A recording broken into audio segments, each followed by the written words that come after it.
السلام علیکم ورحمۃ اللہ وبرکاتہ۔ امید ہے کہ اب تمام حضرات بخیر عافیت ہوں گے۔ اللہ آپ کو صحت والی، برکت والی، عافیت والی زندگی روزی نصیب فرمائے۔ میں فی الحال اس موضوع پر بات کرنا چاہ رہا ہوں کہ ایک محلہ اور محلے کے اندر سکون، چین، امن، امان، عافیت کیسے حاصل ہو، کس طرح ہم ایک محلے کے اندر رہے۔ محلہ شہر کے ایک حصے کو کہتے ہیں۔ محلے کے افراد جس قدر بااخلاق، بلند کردار، تعلیم یافتہ اور سنجیدہ مزاج ہوتے ہیں، اسی قدر اس محلے کا مقام و مرتبہ ہوتا ہے۔ محلے کے افراد جس قدر بد اخلاق، پست کردار، جاہل اور لڑاکو ہوتے ہیں، اسی قدر سماج میں محلے کی حیثیت ہوتی ہے۔ اسلام چونکہ سلامتی اور امن کی تعلیم دینے والا مذہب ہے، یہ صرف مسجد کے ماحول ہی میں مسلمان بنے رہنے کی تعلیم نہیں دیتا، بلکہ اسلام کی تعلیم وسیع و عریض ہے، جس کا تقاضا یہ ہے کہ مسلمان مسجد میں بھی مسلمان رہیں، اور بازاروں میں بھی، اور راستوں میں بھی مسلمان رہیں، اور گلی کوچوں میں بھی، محلے کی ہوٹلوں میں بیٹھتے ہوئے بھی مسلمان رہیں، اور آپس کے میل ملاقات کے بعد بھی اپنے اہل و عیال کی نگاہ میں بھی مسلمان رہیں، اور پڑوسیوں کی نگاہ میں بھی۔ مسلمان ہونے کی وجہ سے اگر ہماری نوجوان نسل اور کم سن اولاد کو ہم نے نماز اور روزے کا طریقہ تو بتایا، قرآن مجید پڑھنا سکھایا، اور مزید کچھ دینی معلومات بھی بتا دی، اور انہی باتوں پر ہم نے اکتفا کر لیا، تو یہ ہماری کمزرفی اور نادانی ہوگی۔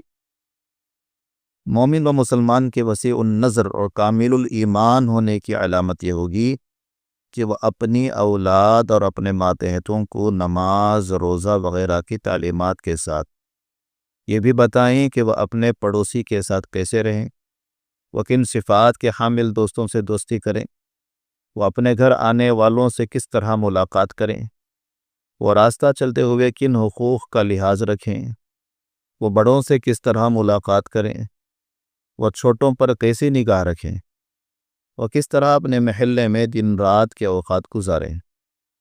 اگر محلے کے باغیرت افراد یہ چاہیں کہ ان کا محلہ ممتاز مقام حاصل کر لے، تو ان کا یہ ذمہ ہوگا کہ وہ محلے کے سارے افراد میں ان کی ذمہ داریوں کا احساس پیدا کرے، اور ان کے مردہ ضمیر کو زندہ کرنے کی بھرپور کوشش کرے۔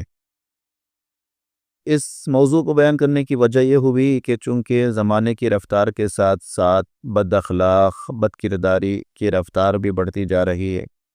راستہ چلتے ہوئے، بازاروں سے گزرتے ہوئے، دکانوں پر خرید و فروخت کرتے ہوئے، اسکول میں بچوں کے داخل ہوتے اور نکلتے ہوئے، جو ناپسند شکلیں، تلخ مناظر، بھیانک نقشے، گلیوں اور مکڑوں پر شور و فغا، لڑائی جھگڑے، طعن و تشنیع، لعنت و ملامت کے حیاسوز طریقے سامنے آتے ہیں، تو ذہن میں یہی خیال آیا کہ کاش ہماری نوجوان نسل اسلام کی تعلیمات اور رسول اللہ صلی اللہ علیہ وسلم کے مبارک اعمال و ارشادات سے واقف ہوتے۔ کاش نوفیض نسل سیرت کے ان گوشوں اور پہلوؤں سے واقف ہوتی جن کو رسول رحمت صلی اللہ علیہ وسلم نے اپنی 63 سالہ زندگی میں پیش فرمایا۔